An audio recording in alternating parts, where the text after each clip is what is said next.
오늘 우리에게 주신 하나님의 말씀은 구약성경 열왕기상 19장 1절에서 10절까지의 말씀이 되겠습니다. 제가 가진 성경으로는 구약성경 549면에 기록되어 있습니다. 549면에 기록된 열왕기상 19장 1절에서 10절까지의 말씀입니다. 이 기록된 계시의 말씀을 봉독하는 중에 살아계신 하나님의 음성을 모두 다 함께 들으실 수 있기를 바랍니다. 하나님의 말씀입니다. 아합이 엘리야가 행한 모든 일과 그가 어떻게 모든 선지자를 칼로 죽였는지 이세벨에게 말하니, 이세벨이 사신을 엘리야에게 보내어 이르되 내가 내일 이맘때에는 반드시 네 생명을 저 사람들 중 한 사람의 생명과 같게 하리라. 그렇지 아니하면 신들이 내게 벌 위에 벌을 내림이 마땅한지라 한지라. 그가 이 형편을 보고 일어나 자기의 생명을 위해 도망하여 유다에 속한 브엘사바에 이르러 자기의 사환을 그곳에 머물게 하고, 자기 자신은 광야로 들어가 하룻길쯤 가서 한 로뎀 나무 아래에서 앉아서 자기가 죽기를 원하여 이르되 여호와여, 넉넉하오니 지금 내 생명을 거두시옵소서. 나는 내 조상들보다 낫지 못하나이다 하고 로뎀 나무 아래 누워 자더니 천사가 그를 어루만지며 그에게 일어나서 먹으라 하는지라. 본즉 머리맡에 숯불에 구운 떡과 한 병 물이 있더라. 이에 먹고 마시고 다시 누웠더니 여호와의 천사가 또다시 와서 어루만지며 이르되 일어나 먹으라. 네가 갈 길을 다 가지 못할까 하노라 하는지라. 이에 일어나 먹고 마시고 그 음식물의 힘을 의지하여 40주 40야를 가서 하나님의 산 호렙에 이르니라. 엘리야가 그곳 굴에 들어가서 거기서 머물더니 여호와의 말씀이 그에게 임하여 이르시되 엘리야야, 네가 어찌하여 여기 있느냐? 그가 대답하되 내가 만군의 하나님 여호와께 열심히 유별하오니 이는 이스라엘 자손이 주의 언약을 버리고 주의 자단을 헐며 칼로 주의 선지자들을 죽였음이오며 오직 나만 남았거늘 그들이 내 생명을 찾아 빼앗으려 하나이다. 아멘. 20세기 저명한 문화 신학자였던 폴 틸리 박사가 쓴 고독의 결단이라는 글이 있습니다. 그 글에 나오는 내용을 소개합니다. 혼자 있는 인간의 상황을 크게 두 가지 구분된 단어로 설명하고 있습니다. 함께 생각해 보시기 바랍니다. 첫째가 론리네스입니다. 외로움 또는 고립감이라는 의미입니다. 이것은 혼자임의 아픔과 고통을 강조하는 것입니다. 혼자라는 것을 상처로 받아들이고 불행이라고 여기며 절망에 빠지는 상태를 의미합니다. 두 번째는 solitude. 이것은 고독과 홀로 있음을 의미합니다. 이것은 혼자임의 영광을 주장하는 것입니다. 비록 홀로 있지만 롤리네스와 정반대의 의미입니다. 혼자라는 것을, 그 외로움을 고독으로 승화시키는 것을 뜻합니다. 그리고 폴 틸리는 결론으로 이렇게 말합니다. 고독을 견딜 수 있는 자만이 외로움과 고립감을 정복할 수 있다. 성도 여러분, 모든 인간은 혼자입니다. 홀로 와서 홀로 떠나야 합니다. 인간의 실존은 혼자라는 것으로부터 시작되고 끝을 맺습니다. 특별히 구원받은 하나님의 자녀는 더욱더 혼자입니다. 하나님께서 나를 부르실 때 홀로 믿음으로 하나님 앞에 서야 합니다. 오직 나만이 그 부르심에 홀로 응답해야 하는 것입니다. 기독교의 구원은 바로 여기에 있습니다.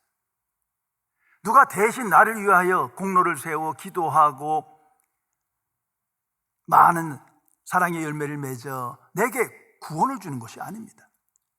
각자의 믿음으로 홀로 서야 합니다. 하나님과 나와의 관계는 나와 하나님과의 인격적이고 직접적 관계입니다. 홀로 서야 합니다. 성령 충만할수록 우리는 홀로 믿음으로 하나님과 교제하며 하나님만을 소망하며 오늘을 살아가야 합니다. 최후의 심판, 그 앞에서도 홀로 서야 합니다. 이것을 항상 기억해야 합니다. 문제는 혼자 있다는 사실을 롤리네스로 받아들이냐 아니면 고독으로 여기느냐, 여기에 있는 겁니다. 혼자라는 사실을 어떻게 받아들이냐의 문제입니다. 외로움입니까? 고독입니까? 나는 어느 쪽입니까? 깊이 생각해야 합니다. 현대인들의 가장 큰 문제는 바로 여기 있습니다. 홀로 있음을 외로움으로 받아들이는 거예요. 외로움은 불행이요, 홀로 있으면 고통이라고 생각합니다. 그러다 보면 자꾸 다른 것을 의존하게 돼요. 세상을 의존하고 세상의 문화를 의존하고 사람들을 의존하고 또 그 가운데서 상처받다 하고 무의미한 인생을 살아가는 것을 우리는 보게 됩니다. 그 결과 성, 술, 도박, 마약에 탐닉하게 됩니다. 또한 그 외로움 속에서 오늘 현대인은 우울증, 조울증, 또한 많은 정신적 질환을 앓게 되는 겁니다. 깊이 생각해 보면 이것은 사탄의 역사입니다. 성도 여러분, 깊은 묵상, 높은 집중력, 창조적 사고, 언제 내게 이루어지는 겁니까? 고독입니다. 홀로 있지만 그 시간이 의미의 시간이요 영광의 시간이라고 받아들이며 자발적으로 고독한 사람으로 살아갈 때 그러한 삶을 살아가게 되는 겁니다. 특별히 십자가의 도를 묵상하고 그리스도를 난 지식에 충만함에 이르며 그리스도와 연합하며 그리스도의 영광을 나타내는 삶은 오로지 고독한 가운데 고독한 자로 살아갈 때 성령 충만함을 받아 이루어진다는 사실을 항상 기억해야 합니다. 저명한 소설가 해밍웨이를 기억하십니까? 그는 노벨 문학상과 플리처상을 수상하였고 세상적으로 당대의 명예와 엄청난 부를 누리고 살았습니다. 그러나 1961년 갑자기 자살을 합니다. 그 당시 세상에 가장 충격을 주는 뉴스였어요. 조사해 보니 밤중에 아내 몰래 나와서 장총으로 자기에게 쏴 스스로 목숨을 끊은 겁니다. 가장 대중적인 천재 소설가 해밍웨이, 왜 홀로 밤중에 죽음을 선택한 것입니까?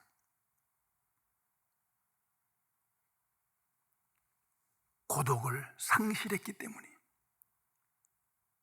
외로움 속에서 고통받고 절망하며 두려움 속에 있었기 때문입니다.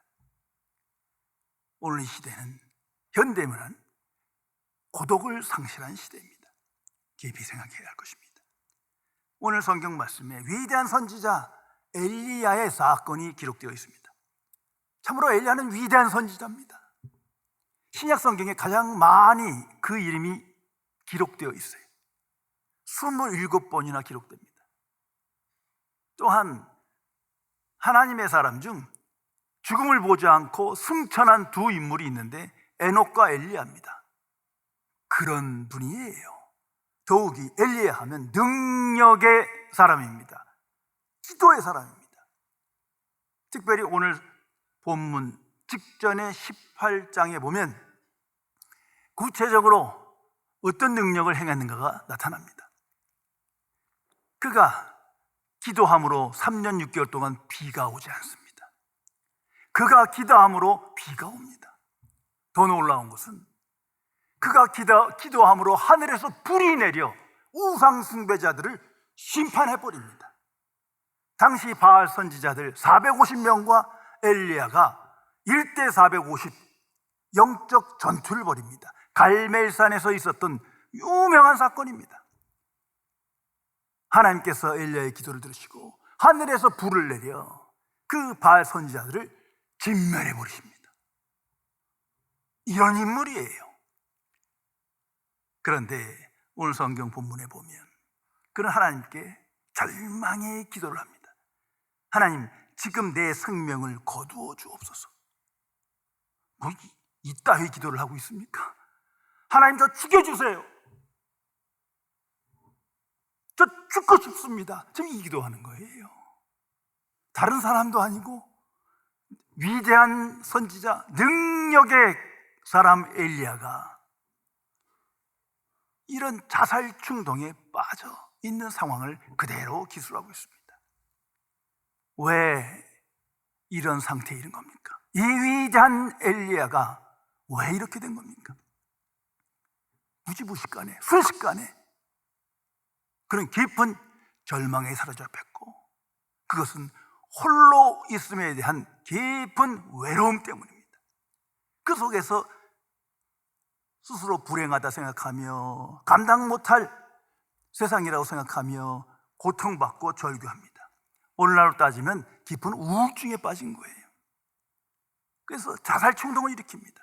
신학적으로 맞으면 영혼의 우울증입니다. 모든 하나님의 자녀도 체험되는 그러한 증상이에요. 특별히 엘리야를 통해서, 이 위대한 엘리야를 통해서 그 엘리야조차 깊은 우울증에 빠지며 외로움에 고통받으며 실존적 공허함 속에서 절망하고 두려움에 빠진 상태를 그대로 보여줍니다. 왜? 이것이 인간 실존이기 때문이에요. 하나님의 자녀지만 믿음의 사람도 이러한 상황에 빠질 수 있음을 우리에게 알려주는 겁니다. 성도 여러분, 어두운 세상 속에서 육신을 소유하고 있는 한 이러한 외로움, 더 나아가 영혼의 우울증을 벗어날 수 있는 사람은 아무도 없습니다. 세상에 사는 한 직면해야 하는 겁니다. 이것은 피할 수 있는 길이 아닙니다. 어떤 사람은 젊었을 때, 어떤 사람은 나이 많아, 언제든 간에 내게 다가오는 실존입니다. 그러므로 중요한 것은 어떻게 극복하느냐입니다. 어떻게 이 문제를 해결하며 승리하느냐, 여기에 초점이 맞춰져야 합니다. 오늘 성경은 엘리야를 통해서 이 깊은 상실감, 외로움, 영혼의 우울증에 대한 원인이 무엇인지를 알게 하시며 또한 어떻게 치유되어야 하는가, 그 길을 우리에게 깨닫게 해주십니다. 자, 엘리야, 그가 이런 상태를 경험한 것은 바로 직전에 위대한 승리를 체험한 바로 직후입니다. 18장에서 기도로 비를 멈추게 하고 비를 오게 합니다. 아니, 성경에 어느 하나님의 종이 기도하여 하늘에서 불이 내립니까? 하나님께 직접 소돔과 고모라에 불로 심판한 적은 있어도 엘리야뿐입니다. 그런 능력의 사람이에요. 그런 위대한 기적과 능력을 체험한 직후에 자기도 모르게 급작스럽게 깊은 외로움에 빠지게 됩니다. 그 속에서 고통받는 거예요. 오늘 우리도 보면 많은 능력을 행하고 많은 능력을 체험하고 또 많은 일을 했다 생각하고 때로는 큰 성공을 도취됐을 때 다가오는 겁니다. 급하게 찾아오는 그러한 무서운 정신적 질병입니다.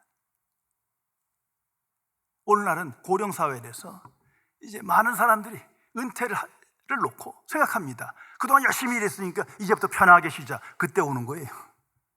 그때부터 시작되는 거예요. 또한 이전에는 왕성하게 활동했는데 이제는 날 만나지 않는 사람도 별로 없어요. 어떻게 보면 효율적으로 무용한 것 같아요. 그 속에서 더욱더 외로움을 체험하게 됩니다.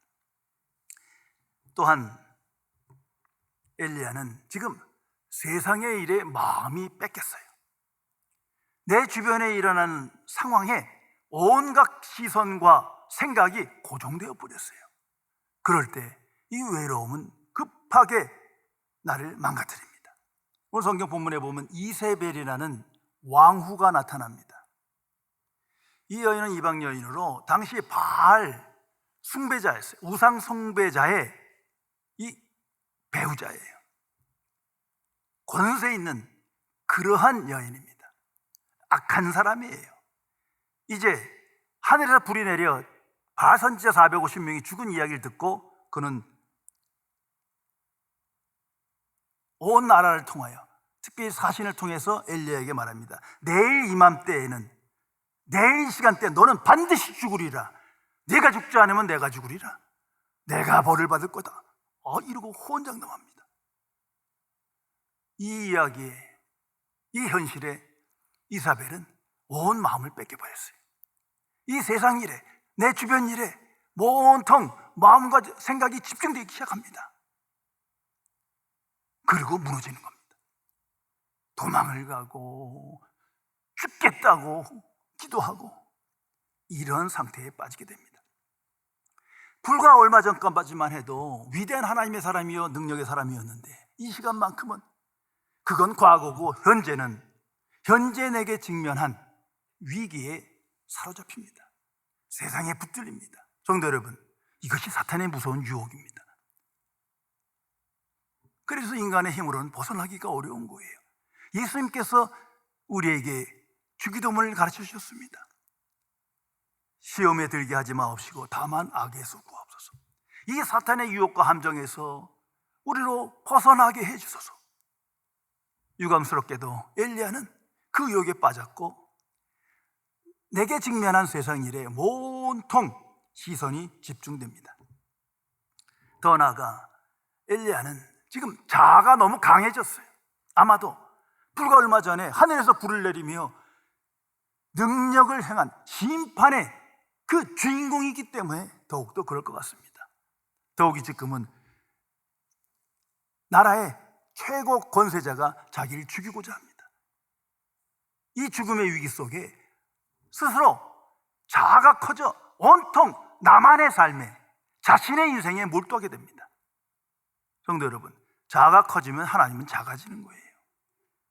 자아가 죽어야 하나님이 커지는 겁니다. 무지불식간에 이러한 상태에 빠지게 됩니다. 노르웨이의 저명한 극작가인 헨릭 입센이라는 분이 피터 진트라는 사람을 만나서 대화를 나눈 중 그가 정신병원에서 경험한 이야기를 들려줬어요. 그것을 그대로 글에 옮겼습니다. 한번 들어보시기 바랍니다. 그가 만난 정신병원에 있는 사람들은 모두가 미친 사람들 같지 않았으며 그들 모두가 분별력이 있고 그들은 장래에 대하여 얘기하고 있었다. 그래서 그 사람이 의사에게 가서 저 사람들 멀쩡한데 왜 여기에 있습니까? 라고 말하게 됩니다. 그러자 의사는 그 말을 듣고 이렇게 말했답니다.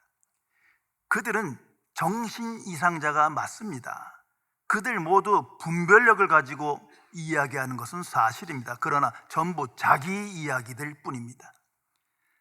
말하자면 그들은 지적으로 자기 자신에게 가장 많이 빠져 있는 사람들입니다.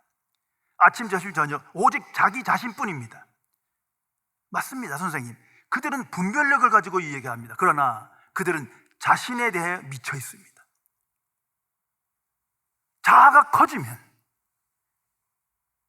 행복할 것 같고 성공할 것 같고 자아성취하면 모든 것이 잘 될 것 같지만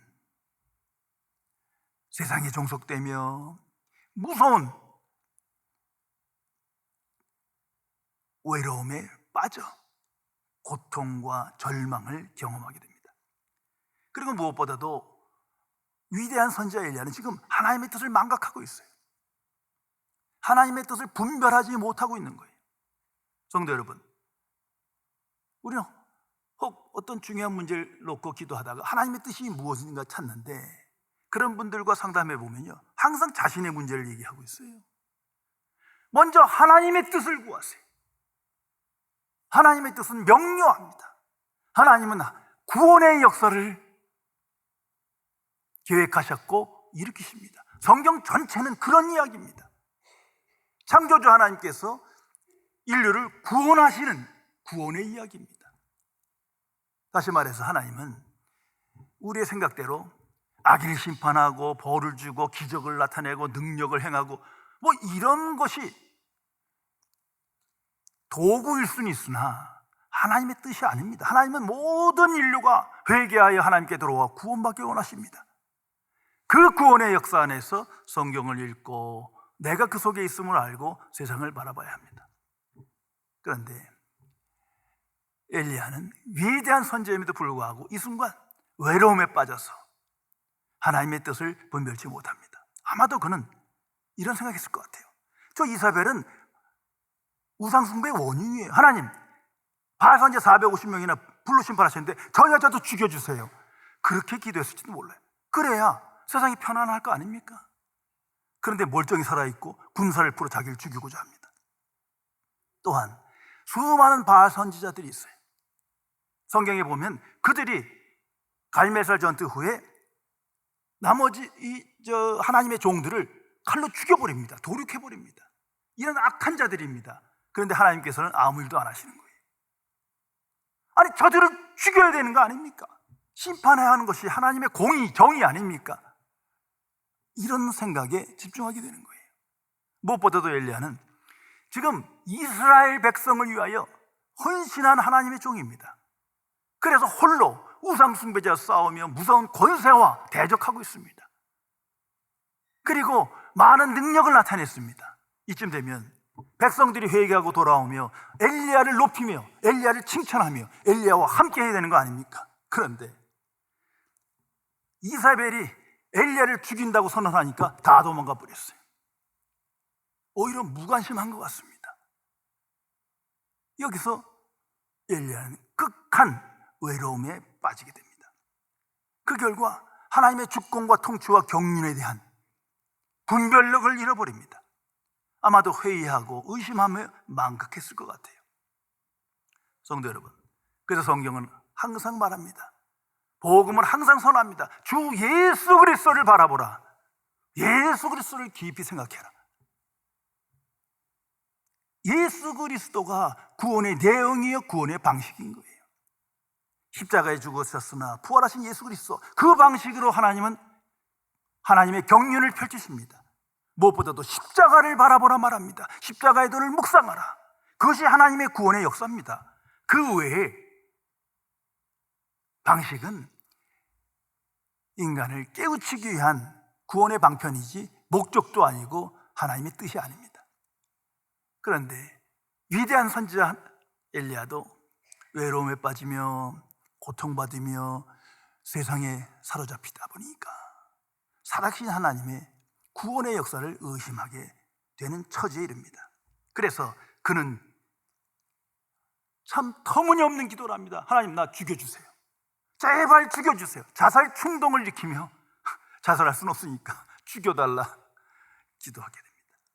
영혼의 우울증에 빠져서 절망하고 두려워하며 불평과 원망 속에 사로잡힙니다. 한마디로 번아웃, 탈진한 겁니다. 번아웃. 지쳤고 모든 것이 고갈됐어요. 정신적으로, 육체적으로, 영적으로 번아웃한 거예요. 그런데 그 깊은 속을 보면 외로움인 거예요.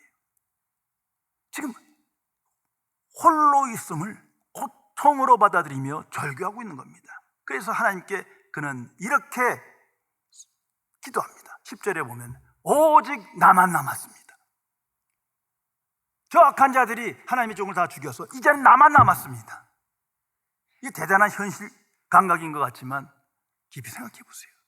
오직 나만 남았습니다. 이 속에는 외로움의 극치, 외로움의 고통, 그 두려움을 표현한 것이요, 더 나아가서 영적 교만입니다. 이게 불신앙입니다. 현실적으로 생각해 보세요. 아니, 이스라엘 백성들 다 만나봤단 말이에요. 지금 자기 경험 세계에 빠져서, 외로움에 빠져서 모든 것이 부정적으로 보이기 시작합니다. 그리고 이제 하나님 앞에 신실한 하나님의 사람은 오직 나뿐입니다. 저들 다 타락했습니다. 저들 다 회개하지 않습니다. 나와 함께 하지 않습니다. 지금 그런 얘기를 하는 듯해요. 더 깊이 생각해 보면 하나님의 역사가 여기서 중단됐을 것 같습니다. 나뿐입니다.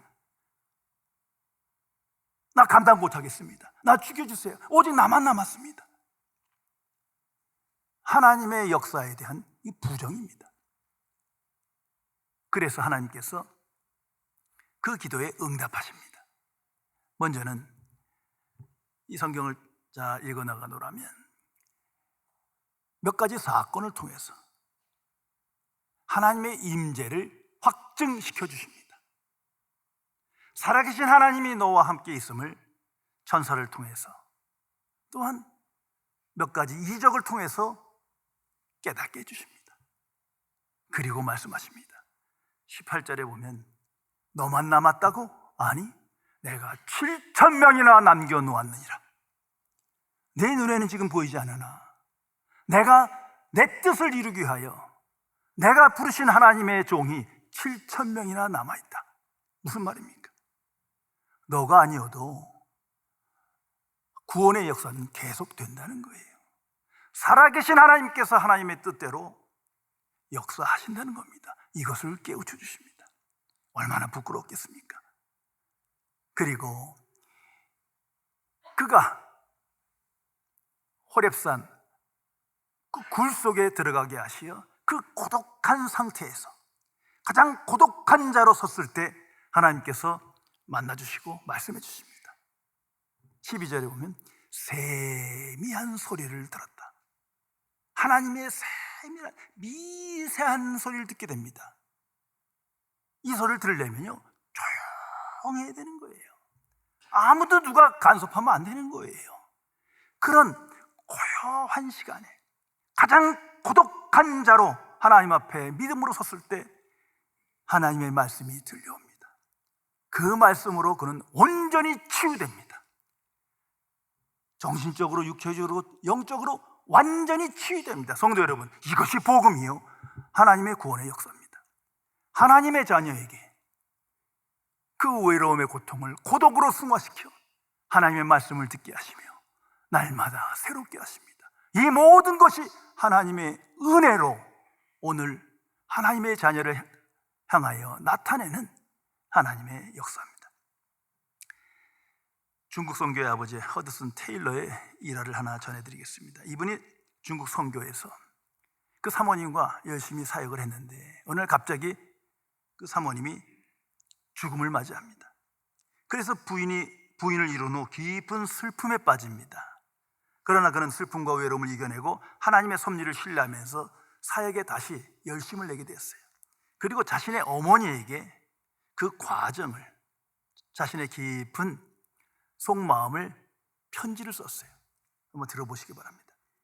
아내가 제게 어떤 존재인지 오직 하나님만이 아십니다. 하나님은 제 눈의 기쁨이요 마음에 비친 그녀 안에 얼마나 많이 내가 그녀와 함께 있었는지를 아십니다. 하지만 하나님은 아내를 취하는 것을 좋게 여기셨습니다. 그래서 그분은 사랑 가운데 그녀를 고통 없이 취하셨습니다. 또 앞으로 혼자 일하고 고생해야 할 저에 대해서도 그에 못지않게 좋게 여겼습니다. 고독한 자로 사는 걸 좋게 여기셨습니다. 사실 저는 혼자가 아닙니다.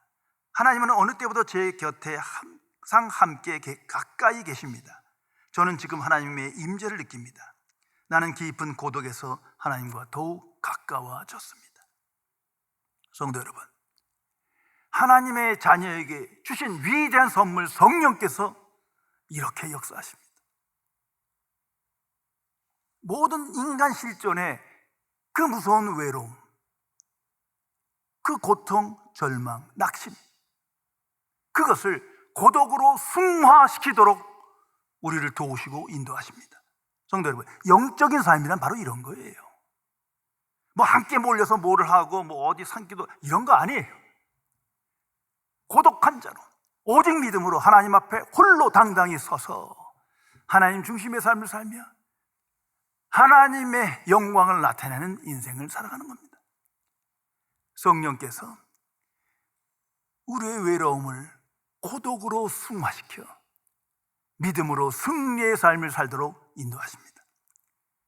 고독한 가운데 홀로 믿음으로 하나님 앞에 있는 그 시간에 그러한 인생을 살아가는 하나님의 자녀를 향하여 하나님의 은혜와 사랑과 진리와 능력을 깊이 깨닫고 체험하게 하시어 살아계신 하나님의 증인으로 살게 하십니다. 부에서 성령께서 우리 안에서 우리의 연약함을 도우시사 말씀이 성취되며 하나님의 뜻이 이루어지며 하나님의 영광을 나타내게 하십니다. 성도 여러분, 예수 그리스도를 다시 한번 깊이 생각해 보세요. 육신으로 오셨으나 많은 사람들과 함께 있었으나 그분은 절대 사람을 의존하지 않았습니다. 그분은 항상 홀로 사셨어요. 성령 충만하여 고독한 자로 고독한 시간을 기뻐하며 깨어 기도하며 하나님의 임재를 확신하며 하나님의 말씀을 들으며 그 말씀에 순종하여 하나님께 영광 돌리는 삶을 살았던 것입니다. 제자들은 그 삶을 보았습니다. 그러기에 그 무서운 핍박 속에서도 홀로 믿음으로 하나님 앞에 당당히 서 하나님이 주신 복을 누리며 은혜와 평강을 누리며 복음의 포로된 자로 하나님의 이름을 영화롭게 하는 승리의 삶을 살았던 것입니다. 사도 바울은 어떻습니까? 가장 고독한 인생을 살았습니다. 그러나 그 속에서 하나님의 은밀한 말씀을 들으며 그것을 기록하여 성경을 기록하게 됩니다. 성도 여러분, 구원받은 하나님의 자녀는, 성령을 받은 하나님의 사람은 이 놀라운 복음의 사건을 체험하며 오늘을 살아가야 합니다. 성령 안에서 외로움을 고독으로 승화시키며 이 일을 도우시며 이루시는 성령 하나님께 찬양하며 영의 생각에 이끌려 깨어 기도하며 복음의 증인으로 하나님께 영광 돌리는 삶을 살아가야 할 것입니다. 기도하시겠습니다.